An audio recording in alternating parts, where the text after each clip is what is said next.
দেশের মিঠা পানির মাছের অন্যতম উৎস কাপ্তাই হ্রদ, যেখানে বছরে ৯ মাস নিরবিচ্ছিন্নভাবে মাছ আহরণ করা হয়, যার মধ্যে রয়েছে চাপিলা, কাচকি আর কার্প জাতীয় বিভিন্ন প্রজাতির মাছ। বিএফডিসির তথ্য বলছে ২০২০-২১ অর্থ বছরে রাজস্ব আদায় হয়েছিল ১২.১ কোটি টাকা। এরপর থেকে ধারাবাহিকভাবে কমতে থাকে আয়ের পরিমাণ, কিন্তু ২০২৫-২৬ অর্থ বছরে রাজস্ব আদায়ের রেকর্ড ভেঙেছে বিএফডিসি। এবারের পরিমাণ ২২.৫৫ কোটি টাকা। সংশ্লিষ্টরা বলছেন এটি কাপ্তাই হ্রদ সৃষ্টির পর থেকে সর্বোচ্চ রাজস্ব। ফলের পিছনে কারণ হিসেবে বলা যেতে পারে যে মনিটরিং।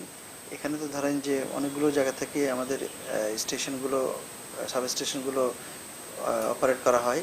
তো এই সাবস্টেশনগুলোকে আমরা বিভিন্ন সিসি ক্যামেরা বা বিভিন্ন ওজন ডিজিটাল স্কেলের মাধ্যমে আমরা নিয়ে আসছি। সঠিক সময়ে হ্রদের পানি বাড়ার পাশাপাশি মাছের উৎপাদন বৃদ্ধির কারণে এবার রাজস্ব বেড়েছে বলছেন ব্যবসায়ীরা। ছোট মাছের যেহেতু গত বছর আমরা পানি তাড়াতাড়ি হওয়াতে, আগাম বৃষ্টি হওয়াতে ছোট মাছের পরিমাণ বৃদ্ধি পাইছে। বৃদ্ধি পাওয়াতে মাছের রেভিনিউটা বাড়ছে। কম রেভিনিউ দিয়ে আশা করি মোটামুটি রাজস্ব আদায়টা স্বয়ংসম্পূর্ণভাবে আশা করি আদায় হবে।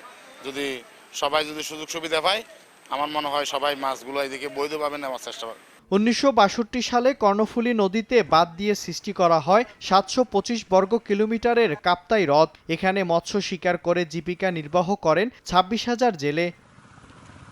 সময় সংবাদ, রাঙামাটি।